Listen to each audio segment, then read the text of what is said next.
Good morning, and welcome to the Center for Strategic and International Studies. I'm Andrew Schwartz, Senior Vice President for External Relations, and I'm proud to welcome you all here for our briefing on the visit of Jintao. We have a great panel, as you know. Charles Freeman, our China Studies Chair, will be showing up shortly. Unfortunately, the snow has delayed him and some of our other colleagues, but we'll get started anyway because I know everybody's busy. My main objective here today, as you know, is to not spill things on Dr. Greenson. As some of you have seen at our briefings before, that isn't, it's happened, and we're going to try to make sure that it doesn't happen here today. Again, welcome to CSIS, and I'd like to turn it over to my colleague, Dr. Green. Thank you. Good morning. Thanks for braving the snow. I'm going to provide a brief overview on what this summit means in historical context. I was in the NSC staff for 5 years in the Bush administration and was sucked into the mechanics and politics and diplomacy of some of these visits in the past. This is the 8th visit, or the 8th meeting between Presidents Obama and Hu. It's only the second summit, state visit. There's a big difference between whether you're meeting on the margins of a G20 or a multilateral session where you have, with interpreters, roughly half an hour of discussion. Big difference between that and what President Hu will do, which is full ruffles and flourishes and honors, a dinner, bilaterals, meetings with CEOs, and a complete focus for 48, 72 hours on U.S.-China relations. And it's only the second one of those. The last one, of course, was in November 2009 when President Obama visited China. And my impression was that the Obama administration intended to basically continue the general trajectory of the Bush administration's China policy, strong alliance relations, and then build cooperation where you can with Beijing, and wanted to frame that during the president's visit to Beijing. They did so in a joint statement, which talked about respecting each other's core interests and other things. But I think most administration officials would acknowledge that the next year, 2010, was a bit of a disappointment in U.S.-China relations. At the Copenhagen Summit on climate change, in China's surprisingly assertive stance on territorial disputes in the East China Sea with Japan and the South China Sea with certain ASEAN states, China's passive, almost enabling stance towards North Korea in the wake of the North's attack on the Chonan and so forth. And so the second half of 2010, the administration, I think, quite visibly reasserted and redemonstrated, if you will, to Beijing the depth of American strategic influence in Asia.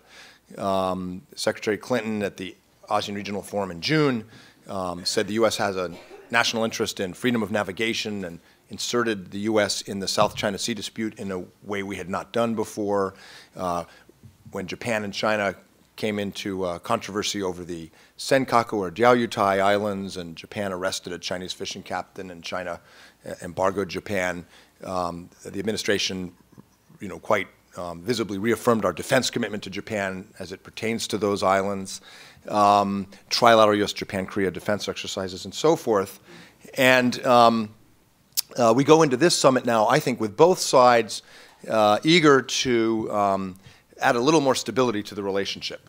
I think that the U.S. has made its point. I think the Chinese side recognizes that it overstepped somewhat this last year. And both want, out of this, a more stable relationship for 2011 and arguably 2012, because this will be President Hu's last summit before the leadership transition, presumably to Xi Jinping in China.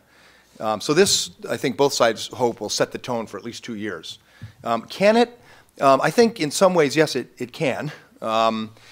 First, because these bilateral summits matter a lot, especially to the Chinese leadership. Bonnie's going to talk more about the optics and the protocol and how important that is.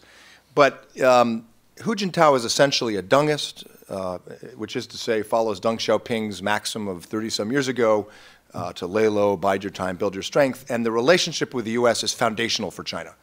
You have to get that right as a Chinese leader. So it's important to the Chinese side, and this will really focus the mind. And you can see evidence that China has, at least tactically, adjusted its position in a range of areas. The renminbi has appreciated. 3.9% since June. China's rhetoric and diplomatic actions on the North Korea problem are somewhat more helpful. Secretary Gates had a reasonably positive visit to Beijing and reopened military-to-military ties. Beijing has agreed to engage the ASEAN countries in the Code of Conduct on a multilateral diplomatic discussion on the South China Sea, has softened the tone towards Japan. So across the board, on almost all these issues, China has somewhat softened its stance. And finally, summits in the U.S. are particularly important because Beijing can't control all of you the way they can script and control a summit in China. On the other hand, I think there are some real limitations, and this will likely not be a sort of historic summit or a transformational summit in U.S.-China relations. First, because as the two leaders work on a joint statement, which is being prepared, it is very hard for me to imagine how they can come up with the verbiage to satisfy the multiple audiences they have to satisfy, China's domestic audience, the U.S., and then, of course, our allies. Very hard to do. I think the joint statement will probably be fairly workmanlike descriptions of where we cooperate. Secondly, I think most of these adjustments in Chinese behavior on the renminbi, on the South China Sea, on mill-to-mill, we've seen before in many cases, not all. The Joint Committee on Commerce and Trade, JCCT, there were some important incremental moves forward. But almost all of these, in one way or another, are reversible, particularly the military-to-military dialogue that Secretary Gates has opened. It's quite clear that the PLA will cut this off in an instant if we sell arms to Taiwan, for example. And the renminbi has appreciated and then been repegged to the dollar before. So it's reversible. And ultimately, the summit is not going to be able to fix the structural problem in U.S.-China relations and in Chinese politics, and particularly the fact that Hu Jintao is essentially a lame duck. And there's an quite intense competition for the leadership succession in 2012, and some real questions about whether the PLA is playing along with this script. And you've all heard about the test of China's new stealth fighter. There are questions about whether Hu Jintao knew it was coming, whether it was coincidental or not. My own discussions with administration officials suggest to me that indeed Hu was surprised by this, and there's real worry that it was a spoiler move by the PLA, although we don't know. So those structural problems are not going to get fixed by this summit, but it will put a floor under the relationship, and in terms of relationship maintenance, be important and, in fact, indispensable, because the leaders' relationship really is at the core of U.S.-China ties.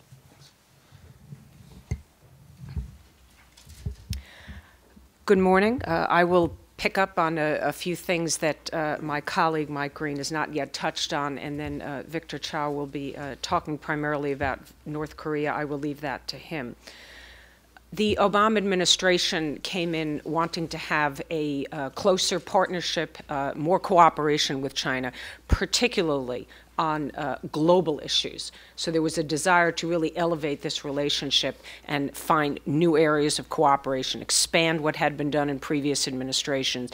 The agenda was particularly focused on climate change and countering proliferation and cooperating in the effort of global economic rebalancing. There were, I think, early disappointments in this administration, and the Chinese have not stepped up in the way that the Obama administration had hoped. This summit does, to some extent, provide an opportunity to reinvigorate that agenda. We've seen a little bit of progress on climate change and the proliferation front. The administration believes that particularly on Iran, that's an area that is on the positive side of the ledger of the relationship. And North Korea has been a very mixed bag, but again, I'll leave that to Victor. So I think the administration is looking for some tough statements on China. On Iran in particular, the Chinese did support the beefing up the sanctions last year, though probably not as much as the U.S. and others have wanted. But most importantly, they have so far not backfilled companies that are divesting in Iran. And there will be an important meeting coming up in Ankara. I think it's January 21, 22, if I'm not mistaken. And the administration is very keen to ensure that there is good P5+1 unity. So we want China to stay on board with keeping pressure on Iran. That, again, is probably the single most, among the security issues, the area in which there is most cooperation. I would also mention briefly on human rights that I think that President Obama is going to want to say something fairly firm on this issue as well, particularly in the aftermath of the award to Chinese dissident Liu Xiaobo and the Chinese reaction to that, in which the Chinese essentially discouraged countries from attending the award ceremony, but even beyond that, suggested that there was some U.S. interference in the award of the decision that was made. The Chinese are looking mostly for symbols, optics, face in the Chinese context. The protocol is very, very important to the Chinese. They did not get a state visit for Hu Jintao in 2006. They got sort of a mixed visit. It was official. He got the White House lawn ceremony, but he did not get the state dinner. Instead, he had a lunch.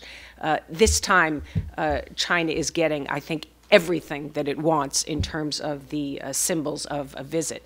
I think for the Chinese, the most important thing is to avoid the snafus that took place in 2006, where there was a proponent of Falun Gong, the sect, on the White House lawn, unfurling a banner. There was the announcement of the national anthem incorrectly saying that it was the Republic of China's national anthem. So, the Chinese want to avoid all of this. But if there's anything substantive that the Chinese want to accomplish here in the U.S., I think it is improving China's image in the United States. The attitude of the U.S. public toward China.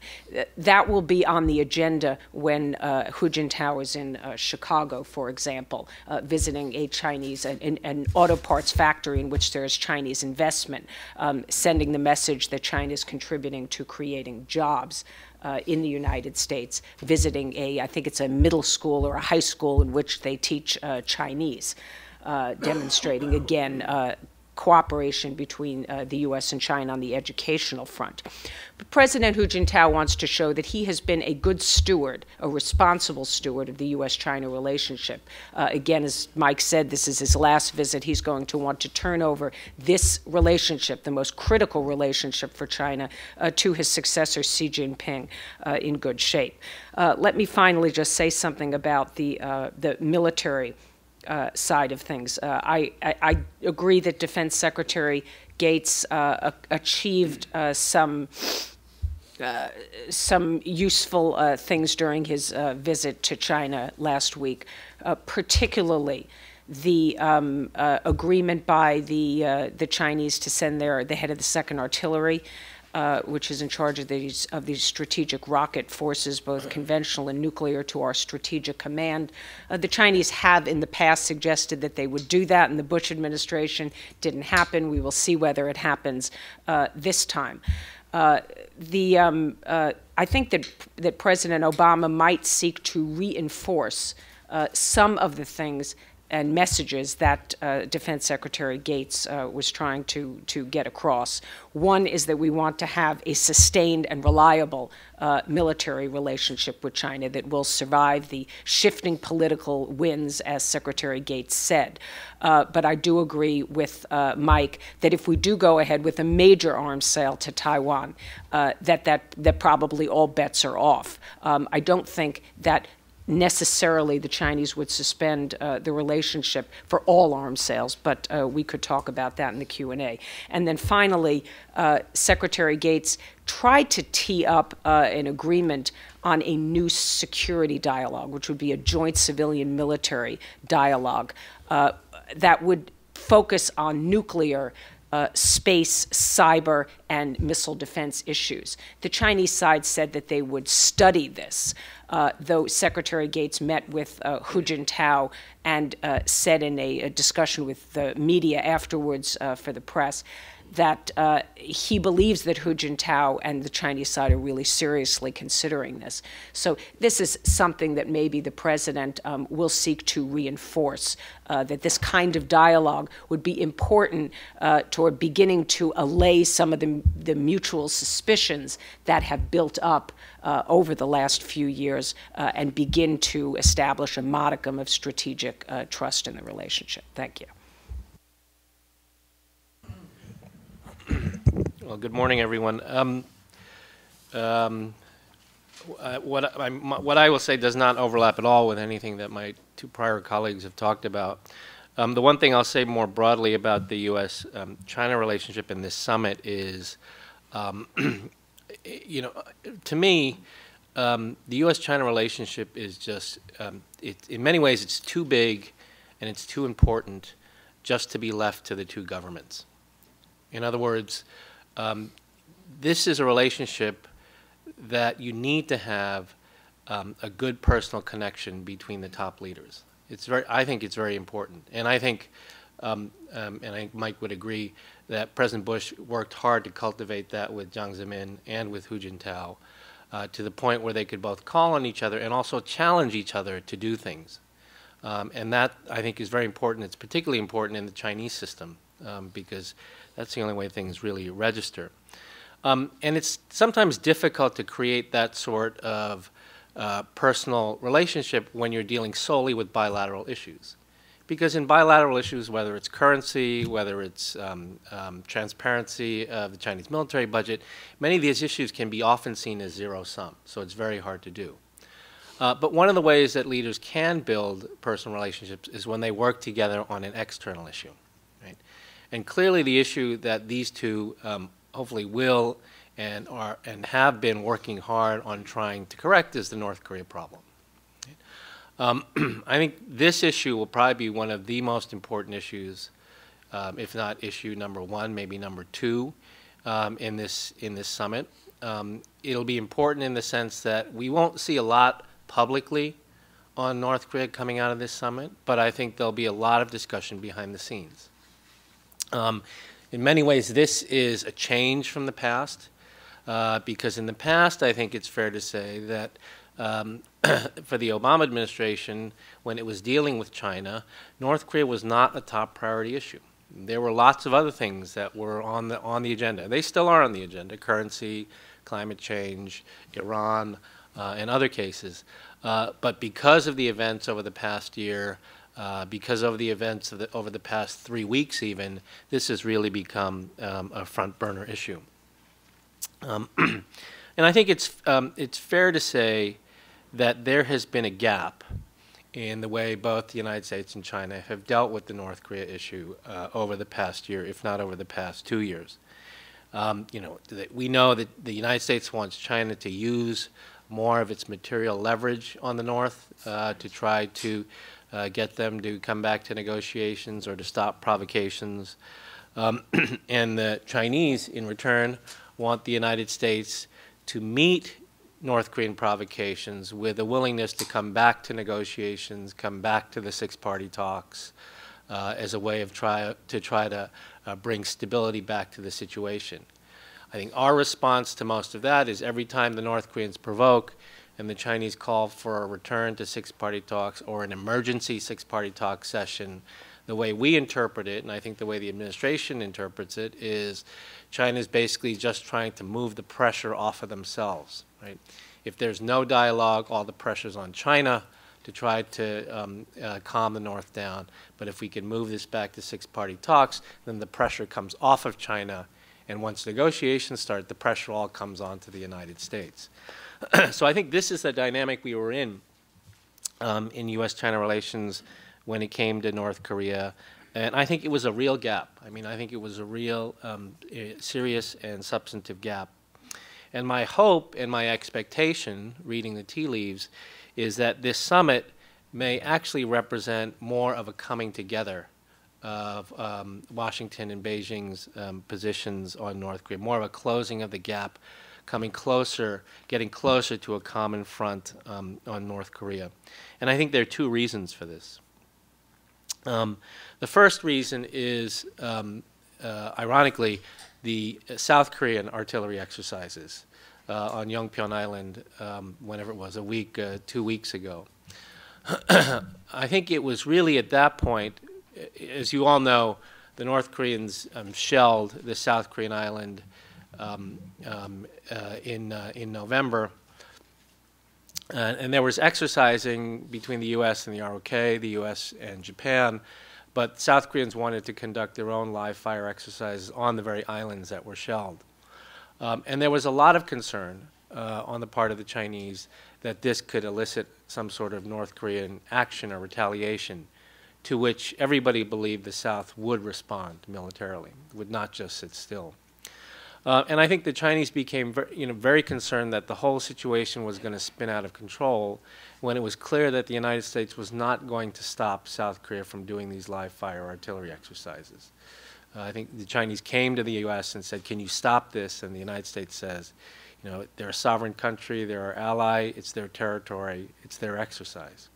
And I think it was at that point that the Chinese really got a sense that this thing could start to spin out of control. The dynamics that we're talking about now surrounding the Korean Peninsula are quite concerning. And as you've all written and has been spoken about in the papers and in the policy expert circles, the Chinese worked hard to prevent the North Koreans from responding to this live fire artillery exercise. So I think, again, one reason, a proximate cause for more of a common front is that the Chinese do see the situation deteriorating rapidly, and the live fire artillery exercise is really an important point in their thinking. The second reason I think that there may be more of a common front between these two countries is I think the United States is increasingly seeing and increasingly conveying that the North Korean threat is no longer simply a threat to U.S. allies in the region. It's not, I shouldn't say simply, but it's not just a proliferation threat, potential hypothetical proliferation threat in the future. It is now more of a direct threat to U.S. security. And I think the first sign of this was, of course, Secretary Gates' statement 48 hours ago, in which he talked about how he was concerned about North Korean intercontinental ballistic missiles within 5 years of posing a direct threat to the United States. I think this is a change in the way the United States has talked about the North Korea problem, and I think it's very important. It's a change that I think, one, is dictated justifiably by the circumstances, but it's also a change that conveys to China how serious this issue is for the United States now. And it also conveys to the North, I think, that we may be entering a new period in terms of the way the United States is looking at this problem. And I think these two things in particular, I think, are drawing, or hopefully will draw, the United States and China closer together. If they do come closer together, what is it that we would want China to do? And these are my own views. These aren't the administration's views. Well, I think the first and obvious thing is that you would want the Chinese to do more to stop any more conventional North Korean armed provocations. Things that are a violation of the 1953 armistice, the armistice of which China is a signatory. Second, I think you would want the Chinese to work very hard to use whatever offices and leverage they can to pre-position North Korea if we eventually see a return to negotiations. And the three issues on which you need to pre-position North Korea is, first, they have to be willing to engage in serious North-South dialogue, because I think the administration has said very clearly it is not interested in coming back to a broader negotiation unless there is some North-South interaction first. And then the North Koreans coming back ready and willing to affirm the 2005 and 2007 denuclearization agreements from the six-party talks. And then thirdly, of course, a willingness to freeze and begin a negotiation on their uranium enrichment program. I think these are the things that we want the Chinese to work hard on pre-positioning the North. And then finally, the third thing is to gain better, and there's been good cooperation with Iran, but to gain even better cooperation with China on counterproliferation issues as it comes to North Korea, either in terms of the UN Security Council sanctions, the financial sanctions, or PSI, the Proliferation Security Initiative. So, as an observer of this meeting, I have high hopes and high expectations that we will see good things between the two coming out, North Korea coming out of this summit. But you're going to have to look really closely, because it's not going to come out in the form of a very clear statement. You're going to have to look really closely and try to read the tea leaves to see if there is more of a meeting of minds on this problem.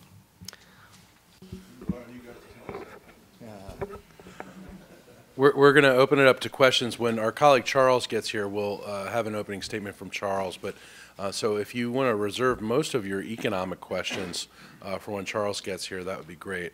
Let's start it out with Elise. Here's Charles. Oh.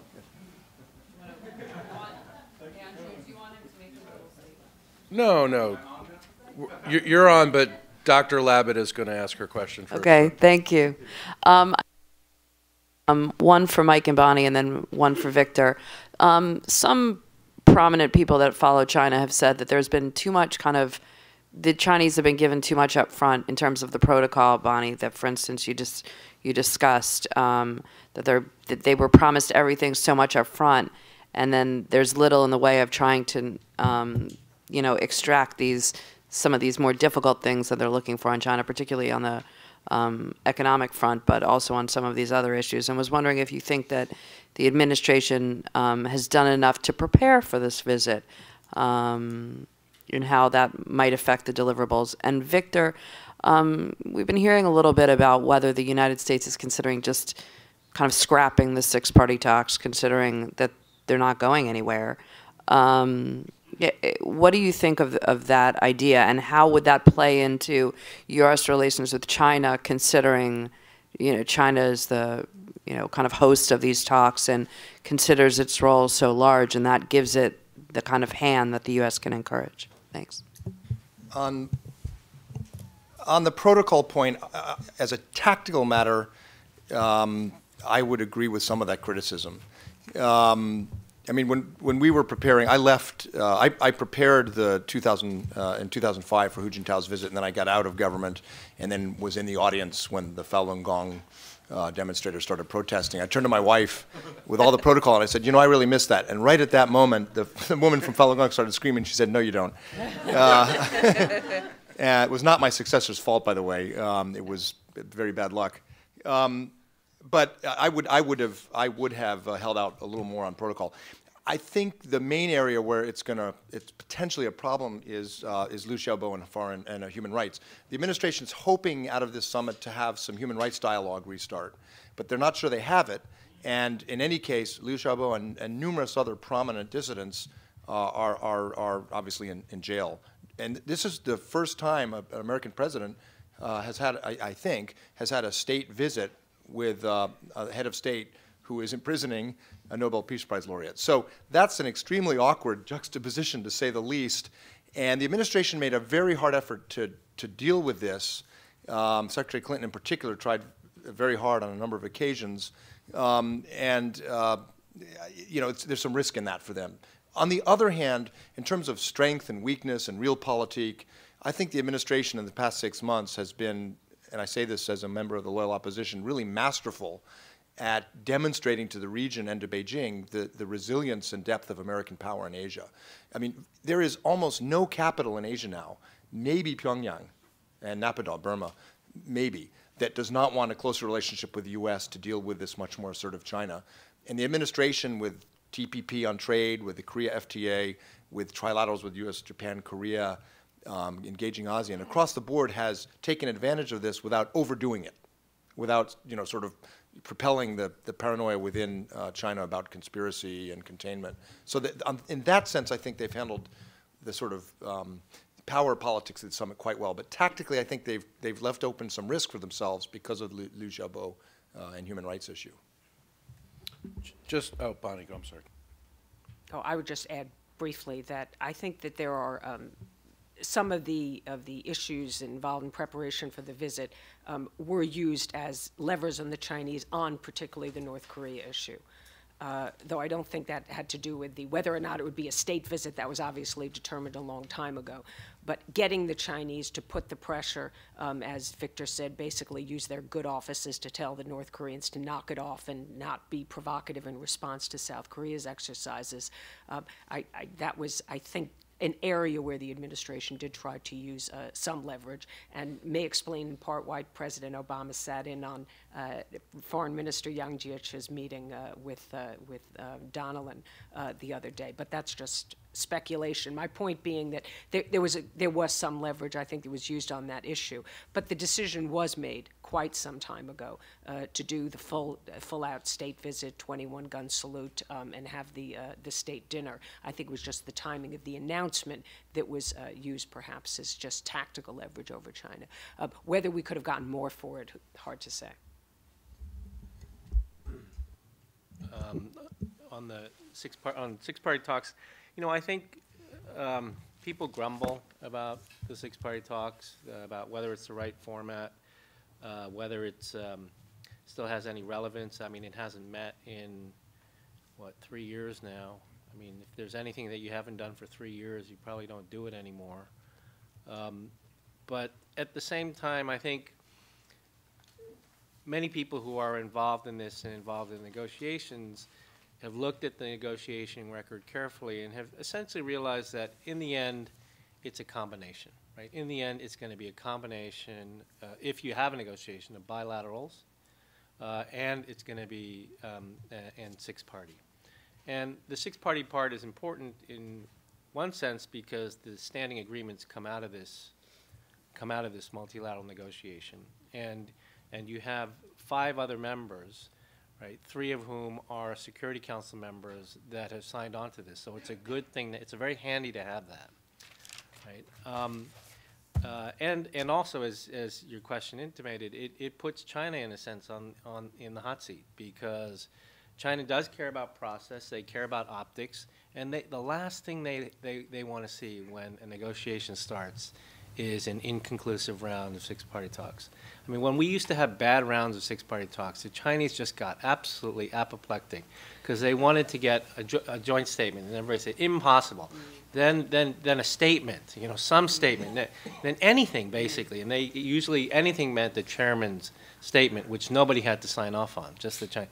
So, and I think we all realize that that's useful to have when these negotiations are, because in the end, it sometimes makes the Chinese push us harder, but it also makes the Chinese push the North Koreans harder. And then the other reason I think six-party still has some sort of future is, and I've heard it, high-level administration officials say this, despite all its flaws, we have to recognize that it is the only multilateral security institution that has ever been created in Northeast Asia that involves the major powers. And that's important, and it's not so easy to simply chuck that to the side. So I still think it has a future, even though we don't have a negotiation going on. And I think in that sense, the administration still values it to some degree. We're going to go to Charles for some opening remarks in just a minute, but I just want to clarify, when Mike says that he's part of the loyal opposition, that's to Brookings. Well, first let me thank Montgomery County for their infinite wisdom in letting my kids sleep for 2 hours later than usual. I've been asked a lot this week, particularly by Chinese members of the press, is the economic relationship still a primary source of stability in the U.S.-China relationship? And it should be. We have a very robust economic relationship, highly interdependent by design. We have an enormous trading relationship. China's our 3rd largest export market. it's certainly one of our largest trading partners. And by and large, when you break down what we produce and sell and what they produce and sell, there's a lot of complementarity. That said, this is Washington, D.C., and sort of the basic economic logic doesn't always apply. And there are serious challenges in that relationship. This in a time when jobs equals trade equals China, this is a very difficult time for President Hu to come to the United States, particularly when the Chinese public and many of the Chinese leadership are not particularly interested in, quote, doing something, end quote, for the Americans on trade and economic issues. That's rather a challenge. The issues are pretty straightforward. You've got the president has defensive issues on primarily on currency and the impact of currency on U.S. jobs, but also suggestions that other parts of the Chinese economy are subsidized and therefore directly compete unfairly with U.S. production. And you've got market access issues, tremendous market access issues for a business community that has carried China's political water here in Washington for most of the past 20 years.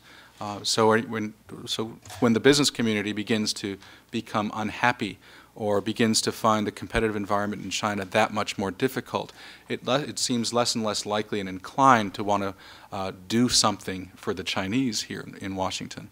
So pretty difficult. Now, what the administration has been hoping against hope that there would be a shift in the valuation of the renminbi in the positive way, more than the simple numbers to date for this year.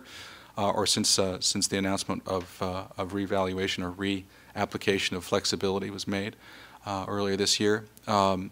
There's a bit of hair pulling going on in Beijing from the contingent not only at the embassy but the heavy USG contingent that went over to China earlier this week. There's a concern about what can we do on the market access issues, particularly as there are other things that we can do on the indigenous innovation challenges that our companies have, some of the intellectual property rights issues and others. Although I think the administration in China will largely point back to the results of the Joint Commission on Commerce and Trade that took place in December and say, well, here's where we got those things accomplished. And then there's been a lot of hope, particularly from some larger companies, that President Hu's visit would be accompanied by significant commercial transactions, and that really hasn't panned out to date, and it looks, with just a few days left before the visit, that it's going to be very difficult to put in place a very significant order that the administration can point to and say, look, see, China equals trade equals jobs in a good way. So it's fairly challenging environment for the president and President Hu to come into. And I'm not sure that at this point that one can say that the economic relationship is a primary source of stability. In fact, one might argue that it's shifted into the frictions in that relationship have begun to define the relationship in a fairly negative way. Again, not always appropriately, but that's certainly the suggestion. President Hu, I know, will try to showcase the beginning of what everybody outside the Beltway hopes is a wave of Chinese investment into this country, and I think there are some suggestions that there may be hope in that direction, but I'm not sure that some of the messaging there is going to be effective enough to overcome a lot of the negativity surrounding currency and some of the market access questions. So with that, I'll stop there. Bring them back open to questions. Karen.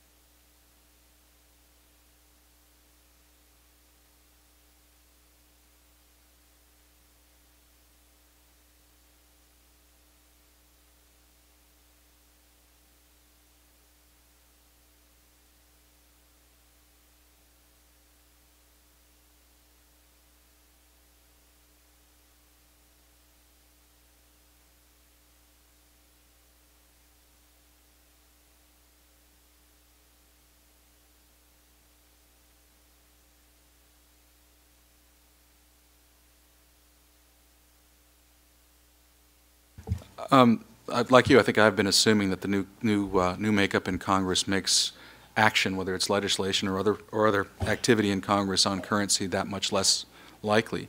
And the Chinese certainly have made that calculation and believe that they've all breathed a big sigh of relief that, well, we've got some good old pro-business Republicans in the House now, and that's going to carry us and make sure that our water continues to be carried. I just spent the last weekend at a new members retreat, and I think the Chinese have made a serious miscalculation, and I think my assumptions about the likelihood of currency legislation having been reduced were wrong. This is a crowd that is anxious to do something, and to quote one incoming member, we want the U.S. government to get off its ass on this issue. Who would lead the charge? Well, I think the usual suspects still will lead the charge, but there are. Who would the Republican Party get on board? I mean, that's what we're Without naming names, I think there are quite a number of the incoming members that are pretty serious about the issue. Question on follow-up on that? Yeah.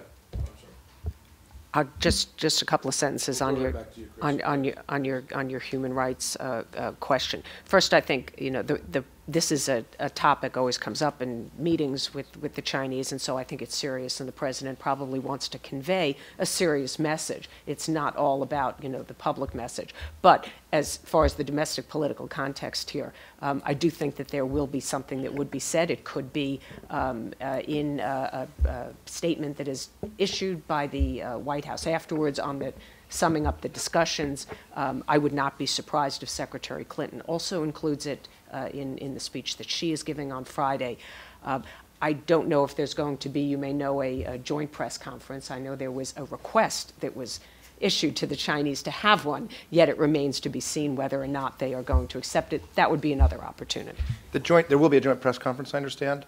In 2005, when President Bush went to Beijing, he gave a speech about democracy in Japan. The next day, at the press conference, Hu and Bush were asked about it. President Bush talked about the importance of democracy, and President Hu said China is also working on democracy in its own way. So the democracy issue is a little bit easier to talk about with the Chinese president there because they can co-opt the language and they're debating intra-party democracy and so forth. Human rights is different because from Hu Jintao's perspective, Liu Xiaobo and these others are antibodies that must be contained. They are threats to the state. So it's an extremely awkward thing to do, whether it's Secretary Clinton in a dinner or President Obama in a press conference, and certainly you won't see it in a joint statement negotiated with the Chinese. And that's one of the reasons why in the past people have been hesitant to have the full state visit protocol. Is a joint press conference part of the protocol? Usually there's a Rose Garden or sometimes Oval Office joint press availability. Press availability means they may not let you ask questions, but yes, usually that's part of the package. So I think Bonnie's right. I think President Obama and Secretary Clinton and others are being very clear on these issues in private and consistent. But the public framing of this, I think, is going to be challenging. Let's go back to Chris. Oh, thanks very much, Chris Nelson, Nelson Report. Just a quick question on the joint statement. So we're not quite clear yet. Is there ain't going to be a joint statement? That's still a work in progress. Is that the latest? My understanding is that well, it's a matter of public record now that Kurt Campbell's in Beijing negotiating this, but the November 2009 joint statement. Had a lot of, it was 99%, or as Deng Xiaoping said about Mao, it was 70% good, 30% bad. It had a lot of good stuff in it, but the language about India, the language about core interests, didn't succeed in reassuring the Chinese public or building a kind of understanding about continued military-to-military relations and the other things the White House wanted. And on the other hand, it provoked a lot of controversy. So my sense is that the White House is a little bit more cautious about their expectations for joint statements, and which means there may not be one.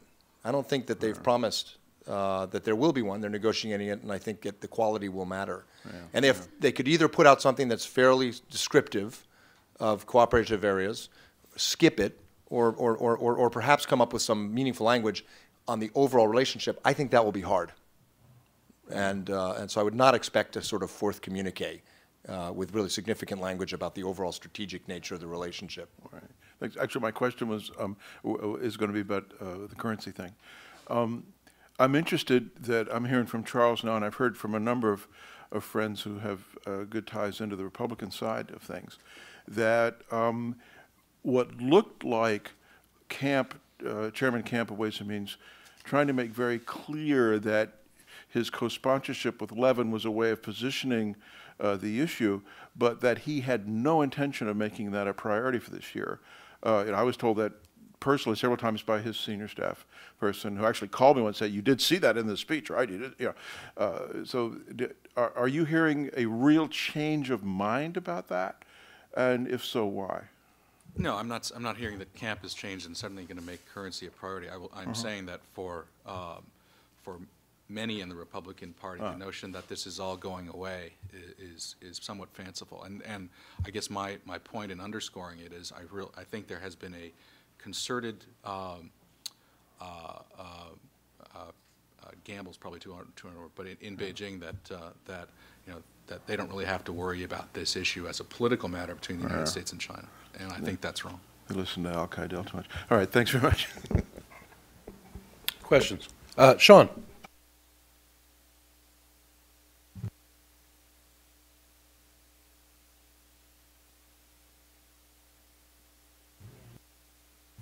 Okay, my cough doesn't help. Actually, a very broad question. I think, it's Bonnie, it was something that you mentioned about the image of China in the United States and how important that may or may not be.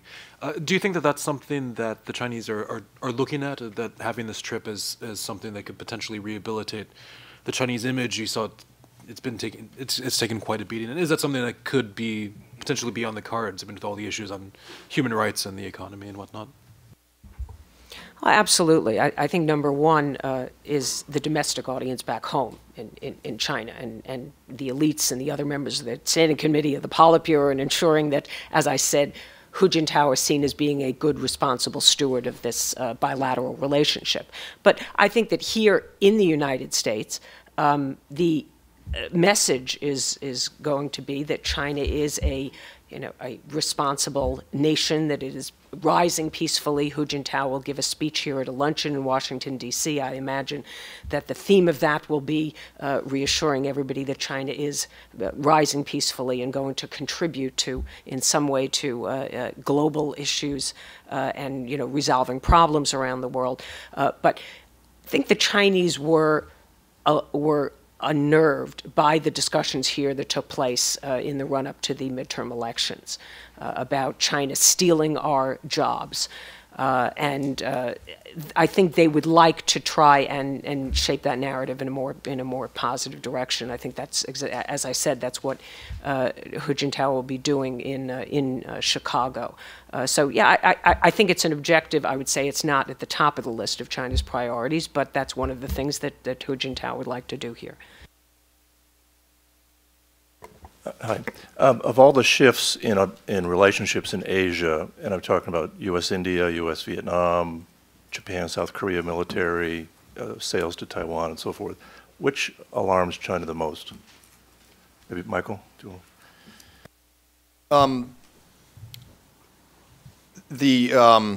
The one that you hear, at least I hear, I was in Beijing a few weeks ago, the one I hear the most about is South China Sea, where the Chinese view is that these small states like Vietnam pulled the U.S. in to a confrontation with China. But I think, as a strategic matter, the relationship that worries them the most is the U.S., Korea, Japan.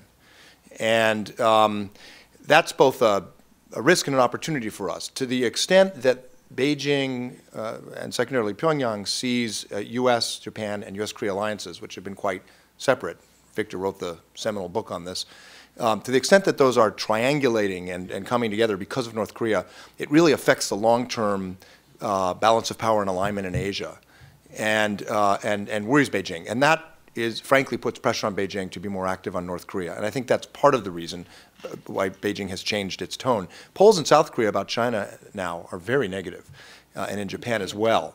89% of Japanese say they don't trust China. So this sort of threat assessment converging among Japan's major democratic neighbors, China's major democratic neighbors, is worrying because China's strategy is to offset that with economic interdependence. If we overdo it, we're going to create our own enemy, but it does help to motivate Beijing on the North Korea question. I don't want to blow by the Taiwan issue, because I do think that continues to be the primary third rail in sort of U.S.-China foreign relations, at least in the region. I think all this other stuff is new and shocking, but if you sort of poll your average Chinese official, that's going to be continue to be the first concern. And there is growing concern in Beijing that maybe Ma might actually not win. And what does that mean? And what would happen if U.S. arms sales to a suddenly DPP group were to take place? So I think that continues to be the primary focus, but all this other stuff is new and is creating a lot of bubble of discussion and debate. Let me briefly, I completely agree with that. And the amount of time spent on Taiwan will actually be very short in this summit, I suspect. 2000 with Clinton, 2001 and 2003 with Bush, Taiwan occupied maybe 30%, 40% of the dialogue. And there's a sense it's sort of under control and quiet now. But Charles is right. Hu Jintao's legacy hangs on what happens in Taiwan. And if Taiwan goes in a direction not anticipated, Xi Jinping will have a very hard time justifying the current, not accommodating, but more peaceful development mode towards Taipei. So this one is not solved yet.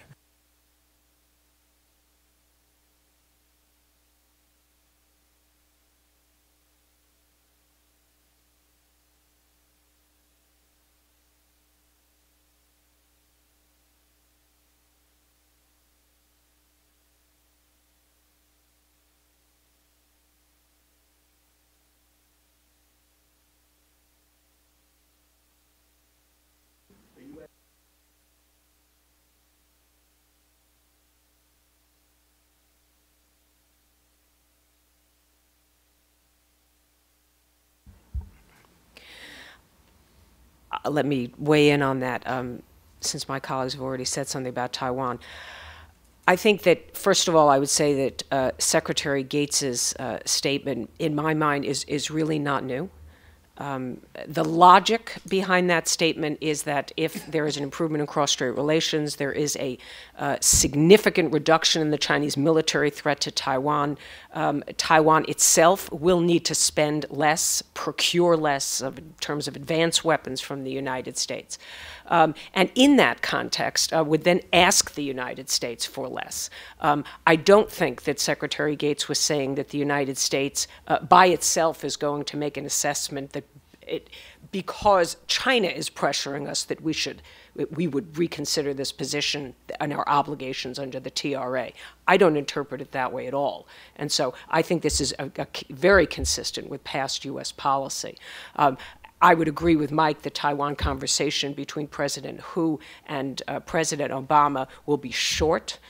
It will be a reiteration of past positions, present concerns. I would certainly expect that Hu Jintao would want to signal that sustaining the military relationship depends in part on the United States not selling major advanced weapons to Taiwan. I would doubt that he would get into specifics.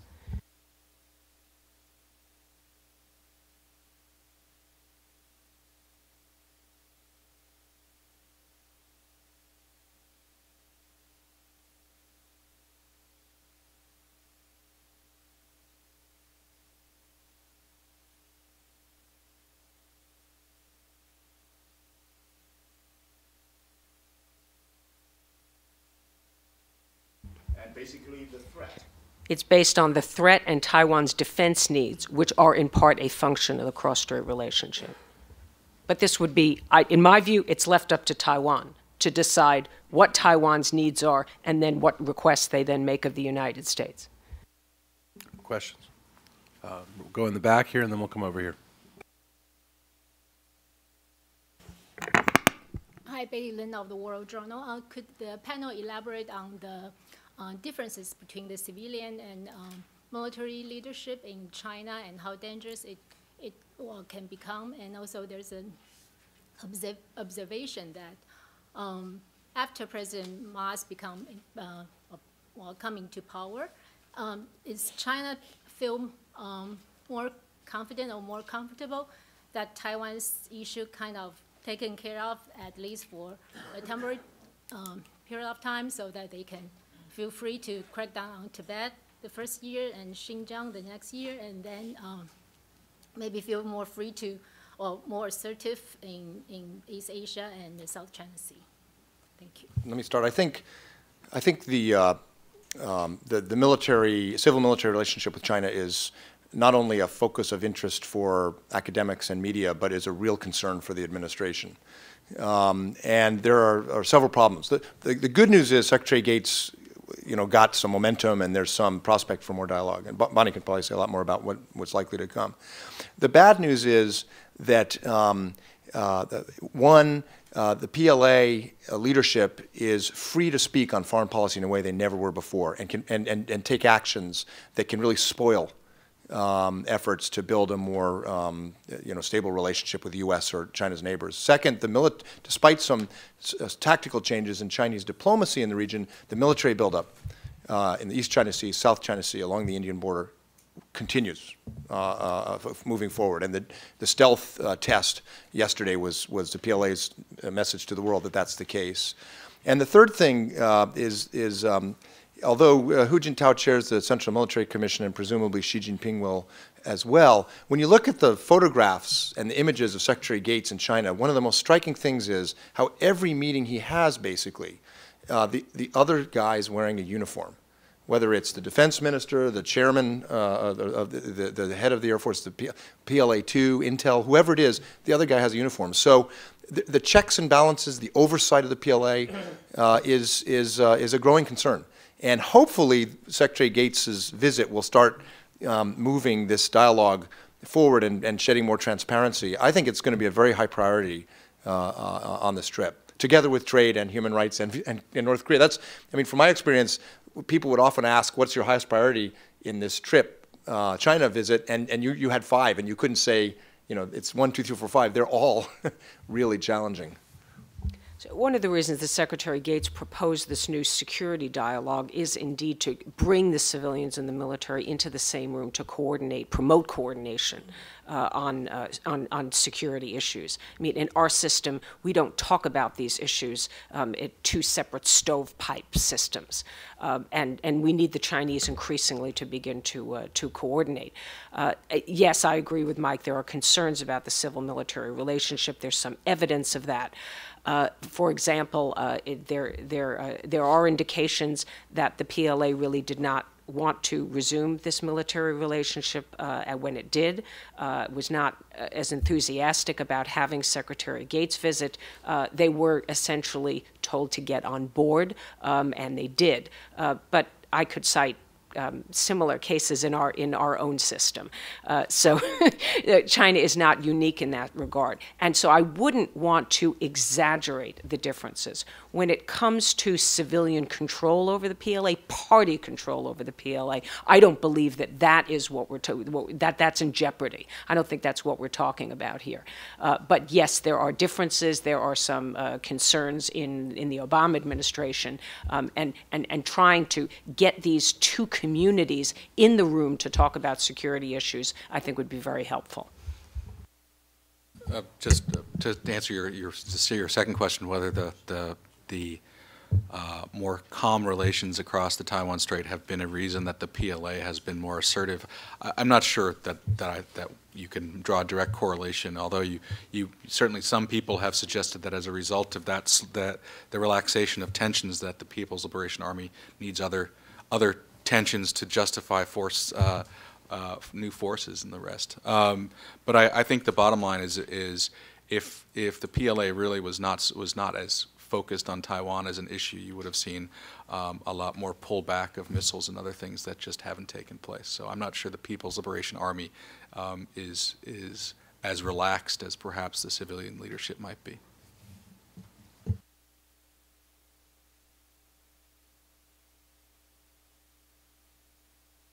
A quick question for Michael. We talked a little bit about this, Tracy Quack from the Singapore Straits Times. South China Sea disputes. China, U.S. have a long list of things to work out. How do you think this South China Sea disputes, especially those involving Southeast Asian countries, are going to figure in the upcoming talks? That's one. And for Charles, I was interested when you talked about when you attended the meeting with the newcomers into Congress. The people who are taking a more hardline stance towards the currency issue towards China, were they from the Tea Party wing of the Republicans? And also, how much awareness is there about what China says in its defense about raising the currency is going to affect its export sector, which supports millions of jobs, which could lead to social unrest and all that? How much finesse or understanding is there about those kind of domestic concerns in China do you see among the newcomers? Thank you. I would imagine the South China Sea will come up because if this were on the margins of a UN meeting or G20 or something, there might not be time, but I think they'll have time, and I think it will likely come up. In some ways, it has cooled down. Secretary Clinton in the July ARF meeting was pretty forward-leaning, appropriately, about U.S. interests in this issue, really gave ASEAN a lot of support. China has now gone back to the discussions, as you probably know, in the Code of Conduct. So instead of negotiating and pressing ASEAN countries separately, they've agreed to go into a collective discussion, which is what ASEAN wanted, and I think it should be what the U.S. wants. We're back now to a diplomatic approach. And so in that sense, it's cooled down. The Chinese side has said, look, we never said publicly South China Sea is a core interest for China, although privately they did to U.S. officials. So everyone's sort of backing off a little bit, and I think it's a successful outcome. But I think the President will raise it just to remind President Hu that we're watching and we care. And the proof will be in the pudding in our U.S. engagement with ASEAN, which is pretty robust and I think will continue. Just real quick as far as who in the Republican Party is more anxious, I mean, there certainly are some members that are more vociferous on a lot of different issues. I was really struck by the fact that this issue really has much more resonance than I expected, and a lot of people trying to figure out exactly what are the options to deal with this challenge. And what are the legislative options? What are the tools that we have in the toolbox? A real eagerness to actually find a solution as opposed to simply talk about a solution, which I know has been a feature of the current debate for a while. Has been, well, how do we demonstrate our sincere anxiety about the issue, as opposed to, okay, what are the real tools that we have to manage the challenge, such as we see it? Is there an understanding of the domestic reasons within China for a go-slow approach to currency flexibility? No, Chinese don't vote here, so it doesn't really matter too much to people. But I will say that it's those of us that have followed this issue note that even at the time when the export lobby in China and the coastal regions were screaming that a 2-3% revaluation would cost millions of jobs, at the time, from the very, very first part of the last decade, when they did begin to make adjustments, China's current account surplus skyrocketed. So the notion that suddenly China's exports were made uncompetitive is a complete fallacy. And so the fact that the export lobby continues to make this case it really flies in the face of all evidence. So maybe there should be more sensitivity to the concerns of Beijing about a rapid expansion or rapid revaluation of the renminbi. But to date, the evidence is pretty solidly there that a revaluation isn't going to cost China the jobs that it says it is. Go right back here. We're just going to take a couple more.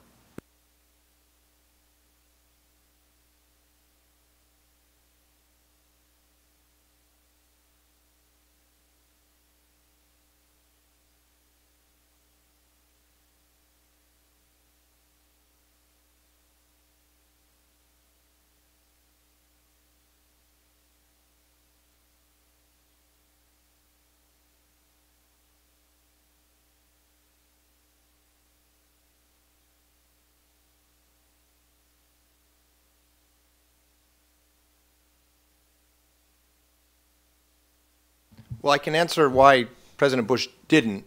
And it was because every state visit he did was essentially with a democracy. And the president, particularly in the second term, you'll recall, emphasized what he called the freedom agenda, the importance of democracy and human rights and rule of law in American foreign policy. And frankly, the politics of it were, as I've described, fraught with peril. Not only for the president, but for U.S.-China relations. I mean, there's a risk if you want a stable and productive U.S.-China relationship in overselling where we are. You should ask the administration why they chose a state visit. I think their answer would be, we want to demonstrate U.S.-China relations have come to a new level, that we can respect China and work with China. But as I said, that's not risk-free. Part of the challenge is going to be that every Chinese visitor wants more protocol than the last time. And so now that we've sort of hit the, five-star gold-plated visit, I'm not sure what what President Obama is going to do for Xi Jinping in 2 or 3 years.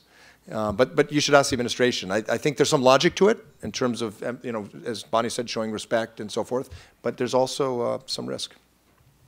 Unfortunately, Victor's going very quickly on this. jump in, and then we're going to have to wrap it up because unfortunately we have another event coming into this room. But before we do, I wanted to say you all have in front of you critical questions prepared by our experts here, which we'll also be emailing out later today. And we're all reachable during the visit and before if you need to ask some individual questions. And I'm sorry, Victor, go ahead.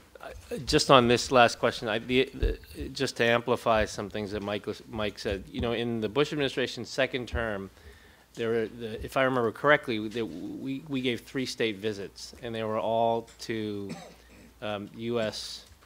Democratic allies, India, Japan, and Australia. And so it was, in that sense, Mike, it was connected to the freedom agenda. The other thing is that White Houses also are different, and not just the policy folks, the protocol folks and the way they do things are different. And the Bush White Houses were famous for being very stingy with these sorts of visits. Everything was generally a working level visit. And everybody who came in, they got a working level visit. That was generally what you got. And I think that you can count maybe on, well, you could certainly count in the second term on one hand how many state visits they've given. And I can't speak for this administration, but they seem to do things in a different way. And at least my impression is they're not as stingy with the overall protocol. So part of it is just a White House style thing, and administrations are different, not always directly related to, necessarily only related to policy. And also just President Bush found other ways to signify the importance of U.S.-China relations. President Jiang Zemin was one of the few leaders who went to Crawford. President Bush thought that was a great deal. It was his home, it was his ranch. I think a lot of foreign visitors just thought it was a hot place in Texas. But it was a real signal of sort of, of special attention to our leader. He had a lot of time to talk. And he went to the Olympics. So he found ways to not diss China, to show the U.S. wanted to steadily improving relations, respected China's important role in the world. But I think for the Bush White House, state visit was in a different category that would be hard to justify, given some important differences that still exist between the U.S. and China that we need to work on.